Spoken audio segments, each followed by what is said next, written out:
afternoon when he collided with the silver car you should see in the video. The crash sent the driver of that silver car to the hospital and left Gil dead on the scene. Now, his cousin says that Gil's father recently died in a motorcycle crash earlier this year, and in fact, Gil actually posted on Facebook yesterday a photo from his parents' gravesite.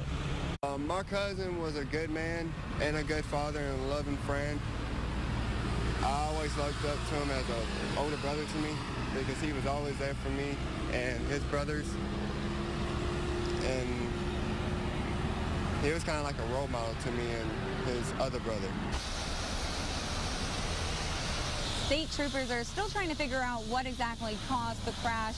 The lanes were closed for some time, but now all the lanes are back open. Traffic is flowing as normal as if nothing ever happened. So we'll be reporting any other updates we get from the state troopers office as soon as they become available. Reporting live on Schillinger Road, I'm Emily DeVoe, News 5.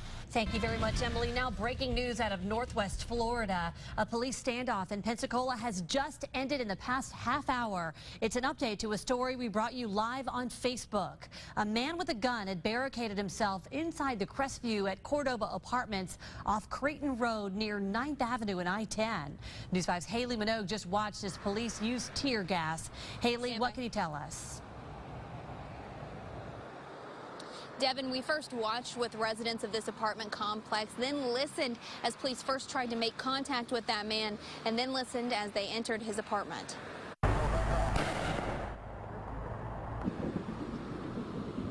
You can hear those flashbangs that they used to get into the apartment. Police say after a brief struggle, the man did come out hands up and surrendered. He'll be taken to the hospital for an evaluation. Now, this situation started this afternoon around 1:45, and police had to evacuate the surrounding apartments, so residents have been patiently waiting in the rain for resolution.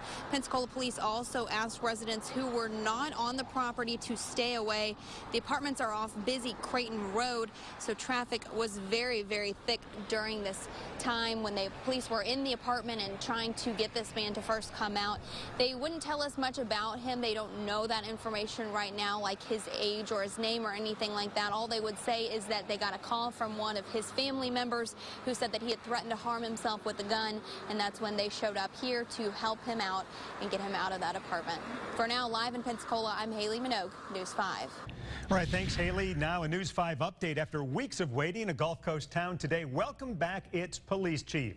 Chief Stan Devane is finally back in Elberta. The chief was injured in a horseback riding accident in Idaho, and he's been recovering in a hospital in Colorado. News 5's Debbie Williams was there today when the chief came home. He may have redefined the word vacation to include a near-death experience and an extended hospital stay, but Elberta Police Chief Stan Devane is finally back home. Hey guys, I'm glad to be in Elberta, Alabama. Still in obvious pain, a visibly exhausted Stan Devane flew into Gulf Shore's Jack Edwards Airport just after noon. Still suffering from more than half a dozen broken ribs and pneumonia, the chief will continue to recover at home in Elberta after being thrown from a horse last month while on vacation. The horse I was riding just went to the rodeo with me. No, didn't give me any warning, didn't give me any chance to adjust in the saddle or nothing. And when I come to, I was laying on the ground, face down. And I could hear Jim was whispering. He was talking loud enough. I could hear him say that he's hurt bad. We got to get him to the hospital. A group of well-wishers gathered at the airport to welcome the chief home. We will have much more about his return and what's next coming up on News 5 at 10. On the Baldwin County beat in Gulf Shores, Debbie Williams, News 5.